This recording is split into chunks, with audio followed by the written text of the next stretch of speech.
Hi, I'm Tom Stephenson and welcome to MS Project the Course. In today's video, which is video number 21 in this series, we're going to be looking at updating, recovering, but particularly in this video I want to look at analyzing the schedule. I've had a number of comments from viewers, can you just talk a little bit more about the analysis part of it. So I'm going to try to do that today.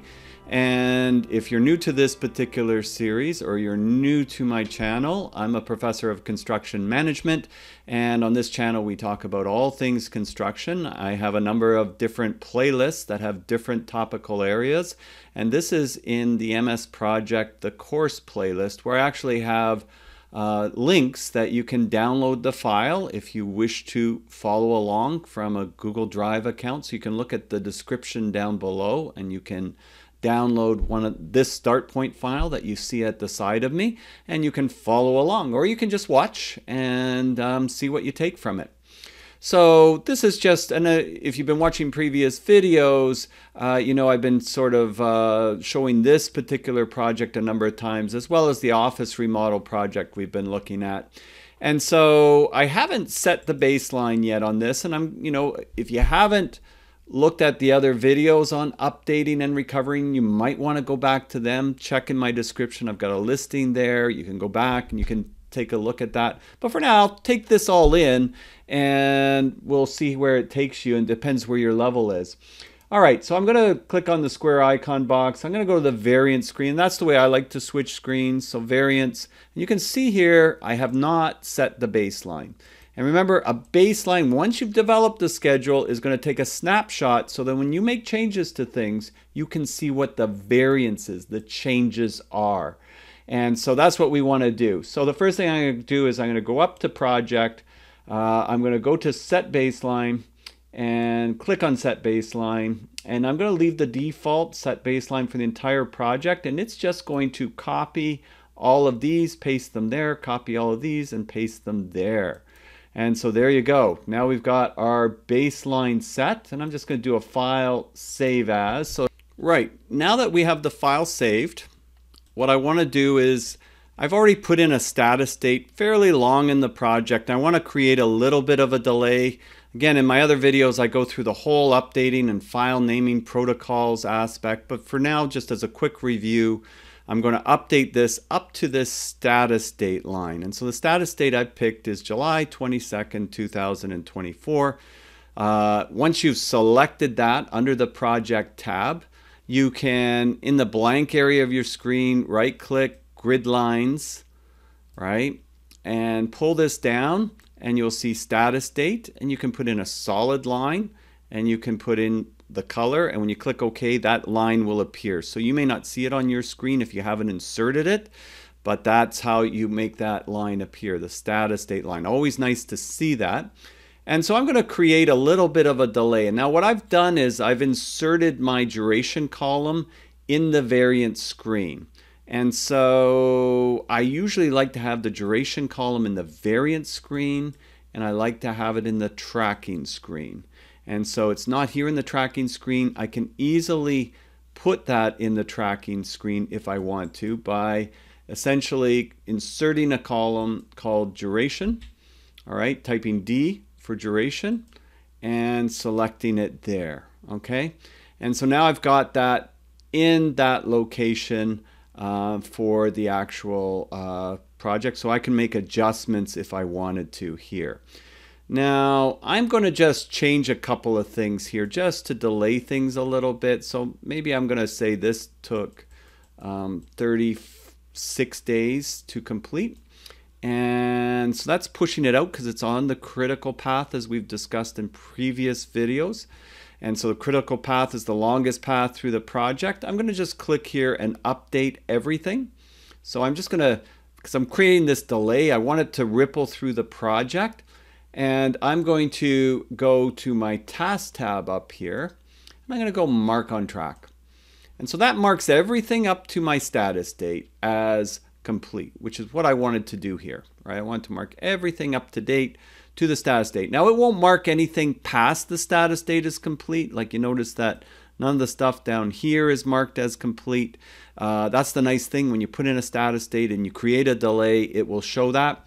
I have noticed that in Microsoft Project, very often when you do that, sometimes it might have these lingering ones that it just doesn't want to put it down as 100%. I think it's a bug in the program, but you can always just click on that and say, no, that's done, right? You'll notice it if it shows 99% in something that should be 100%. So basically we can see we are now updated to that particular status date.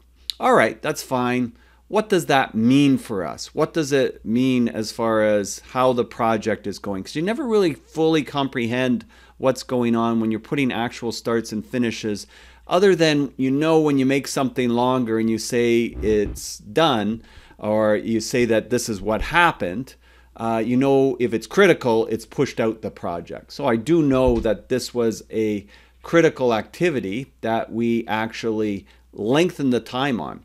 And so I want you to know that you can insert a column here, and it's called the baseline duration. So if you type B for baseline, and you look through this long series, and you just pick baseline duration, right?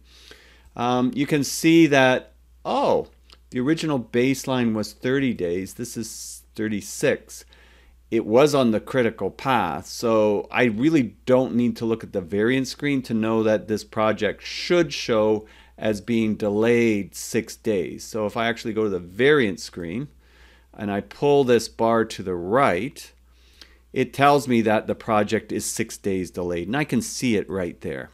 And you'd want to note, as I always tell people, you want to put a note what caused the delay. You know, was it the town office took longer? Was there an error in the drawings that they got sent back that you had to correct? What was it, right? Because this is sort of writing the story of how the project was built, and you want to have that story be nonfiction. You don't want it to be fiction.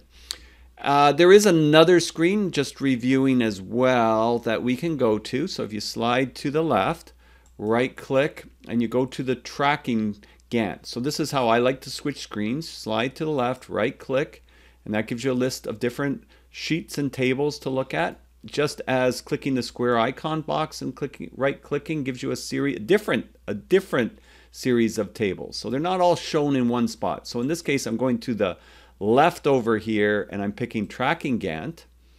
And in the tracking Gantt, I want to see both the variance and the tracking Gantts at the same time.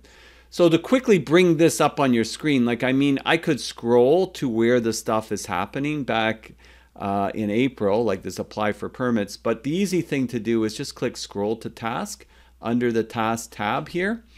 So under the task tab, scroll to task, and that will show you what's going on in your project as you follow along. And there you go. You can see the 6 days that this took longer, and then you can see how this pushed out things that were on the critical path all the way through your project. Now what I don't see here is my status date line. So if I go to the project tab, when I'm in tracking Gantt and I want to see the status date, like in July 22nd, I should see a status date line somewhere here, and I don't. Like, I know it's here because you can see the color change from that dark blue to the light blue, so I know it's updated up to this point. I'd like to see it though. I'm going to right click and I'm going to go grid lines just like I did before, but it's a different screen. Once I do it in this screen, it'll be available in both screens when I flick back and forth. I'm going to go to the red, I click OK, and there it is. So I know I've updated to this point. So that is essentially, the quick update. Now I would go through file naming protocols to name this. This would be basically, I would have the number of update. Is this the 5th update, the 1st update? I would say the job number. I would say the name of the project. I would say that it's an update file. I would say the date, right? And save it as that. So that would be the update process. I'm not going to do all that because I've done that in previous videos that you can look at, and you can look at the description and you'll see the listings for that. In fact, video number 20, which was prior to this one in the MS Project, the course playlist, I do multiple updates and recovery and go through the file naming process in detail.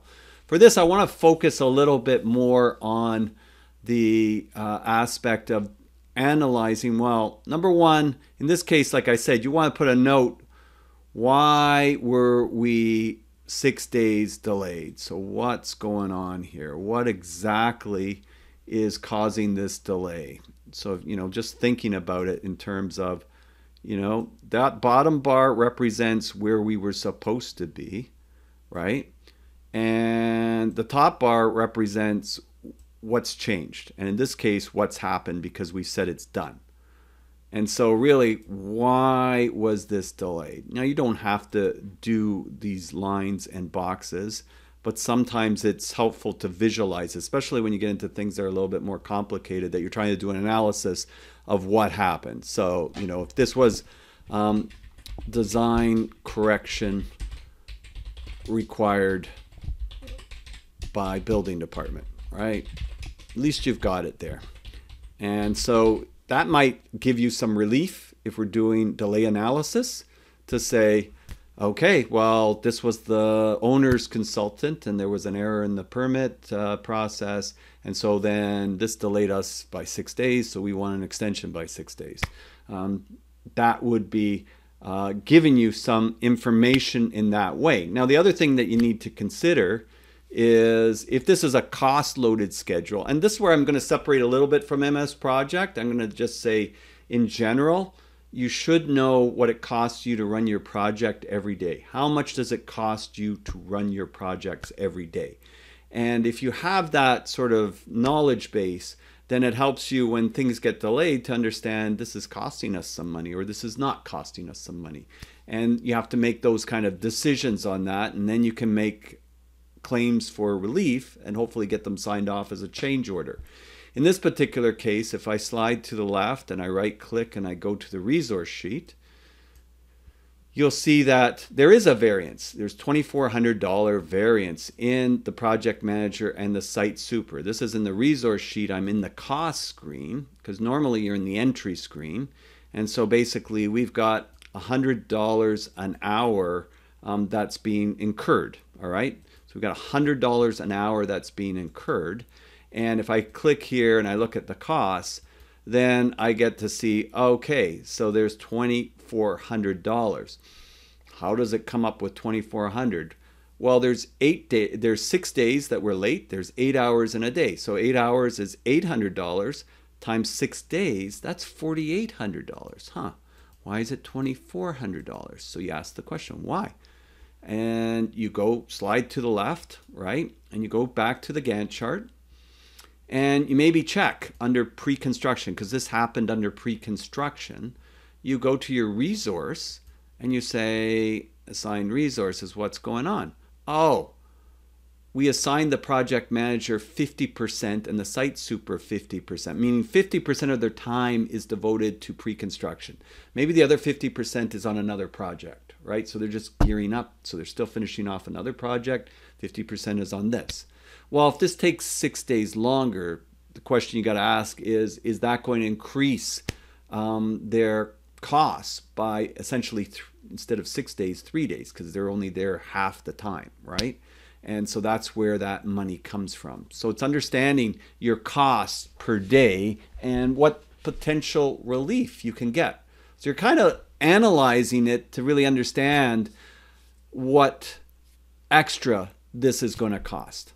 And so that's giving you some very valuable information. And it also gives you decisions to make, is this a claim? Is this, can we get this into a change order to get extra money or not, right? There's business decisions that are also made around these kind of things, like depending what it is, the client, different things. But one thing's for sure, if you don't understand that delay to the permits has some cost implications for you and you can't substantiate it, you're definitely not going to get it. That's pretty simple. We have some pretty interesting cases going on in Toronto, Canada, not that dissimilar from some of the ones I was chatting with some clients in Boston and different things that, not that dissimilar, but essentially big mega project, and it's running a lot longer than expected. It's costing a lot more money than expected, but the consortium that's building it is getting the money, because they are able to substantiate the delays, and they're able to prove that these are either not part of the contract, they weren't specified, they're unknown unknowns, especially subterranean work. You run into that with tunneling, etc. But if you couldn't really justify it or show it, then that would put you in a very vulnerable position. So this is where you get into analyzing what's going on and trying to figure out, okay, so what kind of relief can we get? That's like one part of the puzzle. The other part of the puzzle is, well, maybe, because as a contractor, you're obligated under contracts to not ask for extra money if it's something that you could fix without any costs. So if I could look ahead on the project and look at, well, I could adjust this, I could adjust that, and it's not really costing us anything, or I could adjust this and adjust that and it's costing us less, that's what you're contractually, legally obligated to do. You're not supposed to go looking for the most expensive, costly way to recover the schedule. So this is all part of the analytics that comes in. Whether, I don't care if you're using MS Project or Primavera or whatever you're using, you should be thinking along those lines when we're talking about analyzing the schedule. So of course, if I want to then, if I've updated to this status date line, so the next thing I should really be in that Gantt chart view, and I should save my project file as a recovery file now. So I would go through it and save it as a recovery file. Again, I don't want to take time on doing that right now, but I would be in my tracking Gantt view, and I would be looking at beyond wherever the status date is.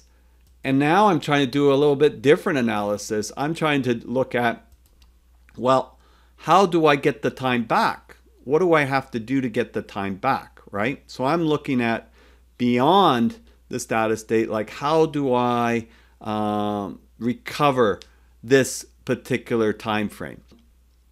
So what I want to do is I want to look at, well, how do I get this time back? And I use a methodology called the direct method. So the direct method, I'm just going to go to that screen for a minute now. The direct method that I call the anatomy of a recovery involves 6 steps. The first step is you've got to look or detect along the critical path from the status date forward, and you're looking to review the critical and near critical activities for opportunities to shorten them. You want to try to get this done as soon as possible. Like, I mean, you don't want to look later on the schedule to get the time back. You want to look like as soon as possible after the status date, but at the same time, you want to look for a cost-effective way of getting the time back. Like I said, contractually, you're obligated to look at, well, can I get the time back without it costing anything? Like, is it possible just to shift things? If not, of course, there will be cost implications, but your first responsibility is to look for the no or the lowest cost solution. You'll find as you get further in projects, you got less options, and so the recoveries tend to cost more. But in the beginning, you have more options available to you, so you can usually do some things without it being too cost prohibitive. And of course, this is what we're talking about here. Analyze and experiment. Experiment. Try things with the schedule. All right, so that's the E in direct.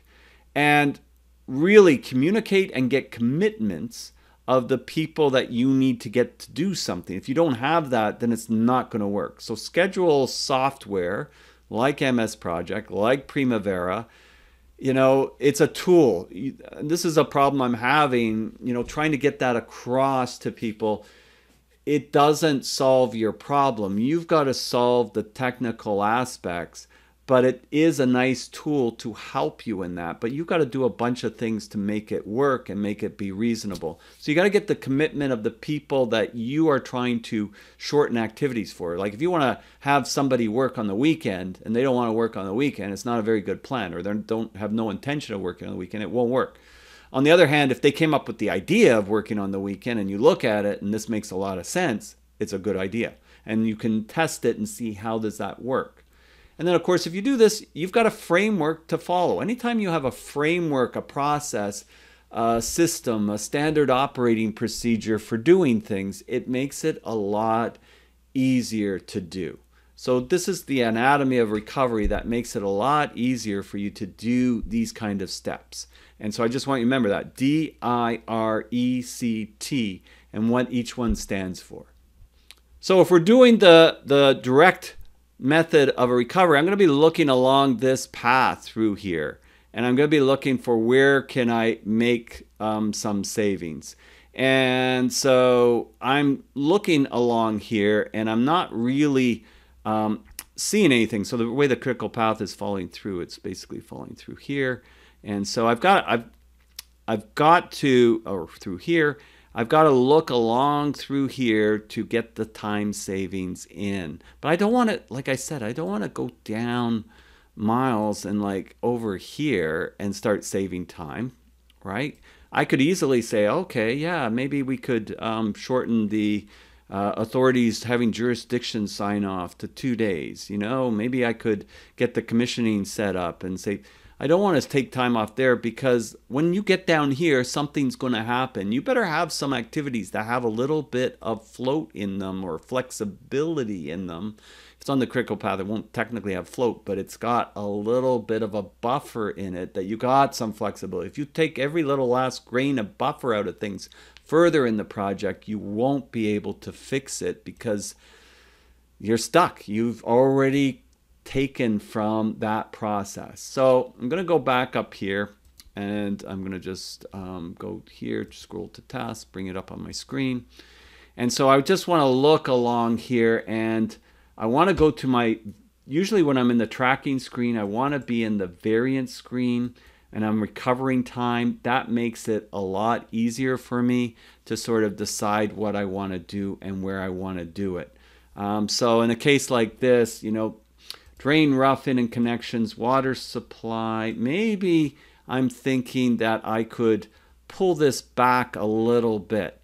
And if I pull it back a little bit, that might get me some extra days. Usually with doing analytics and recoveries, it's usually not just one and done. Usually you got to do a few things.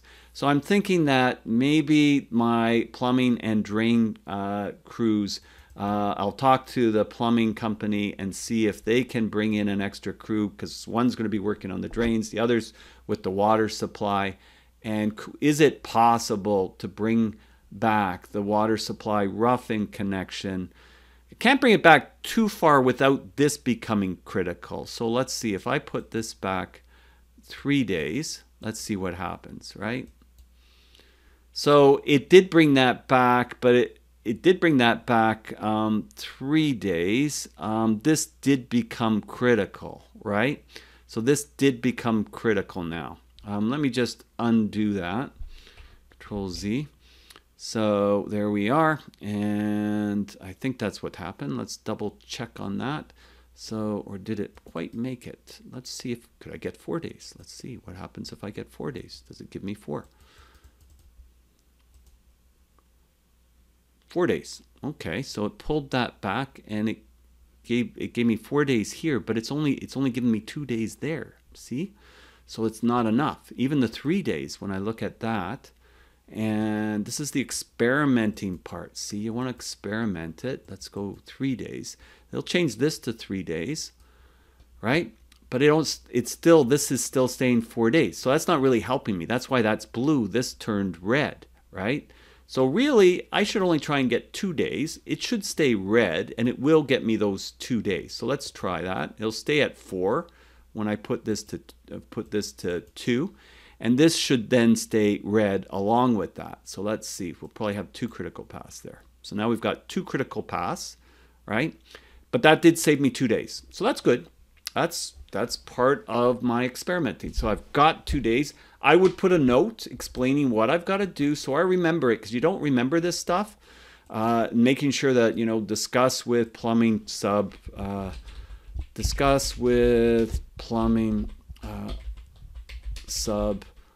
overlap of drain and water supply.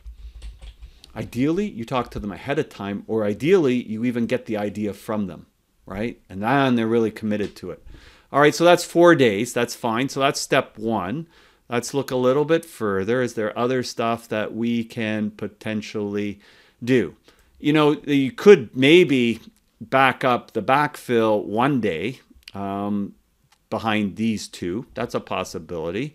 You prepare and compact base. Maybe that could be done in one day less as a possible.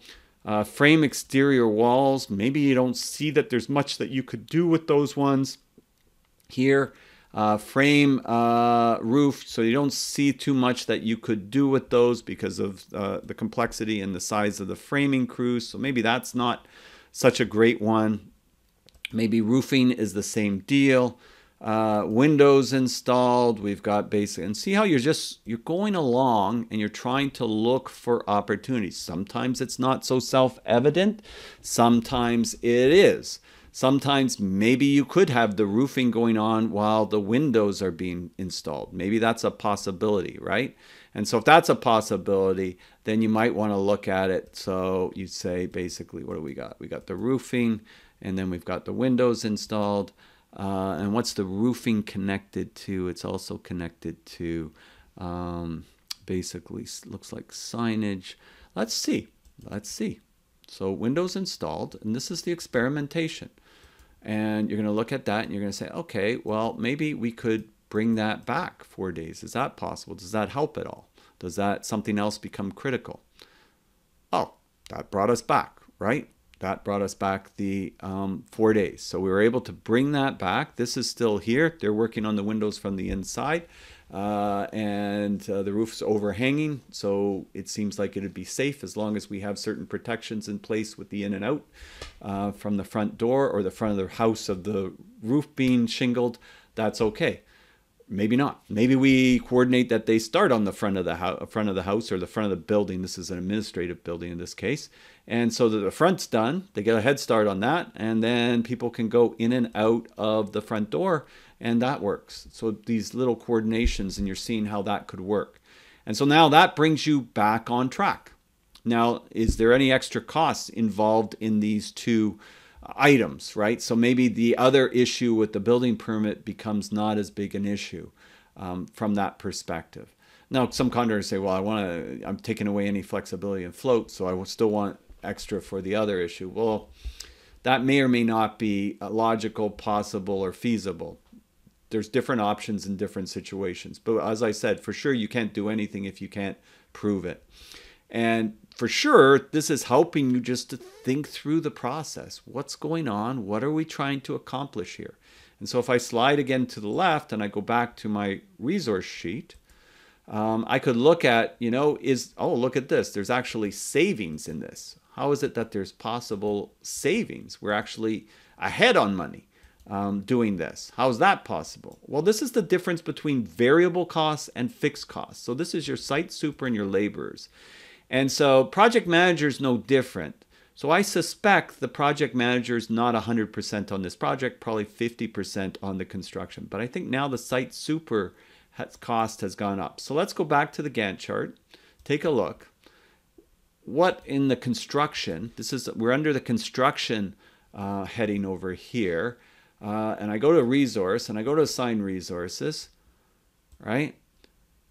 Oh, yeah, the project manager is 50%. So when we save 6 days on the project manager, it's really 3 days, which was the same as the extra cost up under pre-construction that we incurred. So that's even. That's why they're not over budget. But the site super is now 100%, whereas they were only 50% back there. So you've actually saved 3 days on the site super. And you had assigned a laborer for the whole project. So that's basically 6 days savings on the laborer's cost. So this is, again, is just knowing your costs and knowing the difference between variable and fixed costs. Even if you don't do a cost-loaded schedule. A lot of people don't do cost-loading schedules. Most people don't. Companies don't on like residential, commercial type projects. Civil projects, industrial projects, 100% yes. But on the others, mostly not. So if that's the case, you still got to know this stuff because it's saving you money potentially, and you don't even know it because you didn't do an analysis, right? So I want you to just picture this stuff in your head, whether you're using Microsoft Project to schedule or not. you can really sort of get a good handle on cost better if you're thinking about what's the per diem cost per day of running this project. Oh, if we save 3 days, that's a variable cost. So that has a savings to us. As opposed to a fixed cost, you've got a trade that takes longer and they're a fixed cost and it's them taking longer. You might think, oh, well, I don't have to pay them extra. It's taking longer. But if you have to be on site coordinating it, managing it, you're there longer, it's adding to your costs. So it's really understanding that time and cost variable and how it actually intertwines becomes really, really helpful. So hopefully that's given you a little bit of an idea of the updating, analyzing, thinking about costs, thinking about time, thinking about what's possible, using that direct method to detect along the critical path, look sooner rather than later, look to reduce no or low cost. They kind of work together, experiment, get commitments with communication and teamwork. So I'm Tom Stephenson. I hope you enjoyed this. Again, if this was a little bit too much for you at this stage, then just go back to the playlist, start at video 1 and start working your way through, and it's MS Project, the course. If you like this video, please give it a thumbs up. It helps the community, and click subscribe, and we'll see you next time. I'm Tom Stephenson, wishing you a wonderful day. Bye for now.